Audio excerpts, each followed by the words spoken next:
جنوبی لبنان میں گھر، عمارتیں، قبرستان اور درخت مسمار کیے جا رہے ہیں۔ اسرائیلی بیانات میں اب واپسی کی کوئی نیت نظر نہیں آتی۔ یہ سوچ آج کی نہیں ہے، اس کے پیچھے ایک بہت پرانی سوچ کار فرما ہے۔ صہیونی تحریک کے آغاز سے ہی لبنان کو صرف ایک پڑوسی ملک نہیں سمجھا گیا، بلکہ عرب خطے میں ایک خاص کیس کے طور پر دیکھا گیا۔ ایسی جگہ جہاں سیاسی رسائی ممکن تھی، مقامی قوتوں سے اتحاد بنایا جا سکتا تھا اور جو پانی، سرحدوں اور اقلیتوں کے حوالے سے اسٹریٹجک اہمیت رکھتی تھی۔ محقق لورا زیٹرین آئزنبرگ کی تحقیق کے مطابق ابتدائی صہیونی سوچ کا ایک اہم حصہ لبنان کو عرب دنیا میں اس کی مذہبی رنگا رنگی، مارونی عیسائی برادری کی خاص حیثیت اور عرب قومیت کے حوالے سے اندرونی تقسیم کی وجہ سے ایک استثناء سمجھا جاتا تھا۔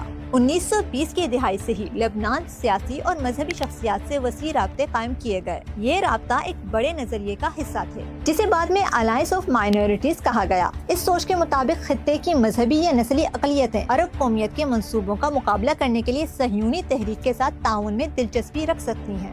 لبنان میں یہ حکمت عملی خاص طور پر بعض مارونی حلقوں میں مرکوز رہی۔ تالات بتاتے ہیں کہ لیتانی دریا صہیونی سوچ میں ریاست کے قیام سے پہلے ہی خاص مقام رکھتا تھا۔ صہیونی رہنماؤں کا خیال تھا کہ فلسطین کی شمالی سرحدیں ان کے قدرتی سرحدوں کی نمائندگی نہیں کرتی اور لیتانی دریا پانی سیکیورٹی اور جغرافیائی لحاظ سے اسٹریٹجک اہمیت رکھتا ہے۔ صرف سیاسی اتحاد ہی نہیں بلکہ جنوبی لبنان کی آبادی کو تبدیل کرنے کے منصوبے بھی زیر بحث آئے۔ سرحدی شیعہ علاقوں میں مارونی آبادکاری، جبل عامل میں بڑی زمینیں خریدنا، عیسائی علاقوں اور یہودی فلسطین کے درمیان براہ راست جغرافیائی رابطے قائم کرنا اور فلسطینی سرحد اور کوہ لبنان کے درمیان شیعہ آبادی کی کثافت کم کرنا۔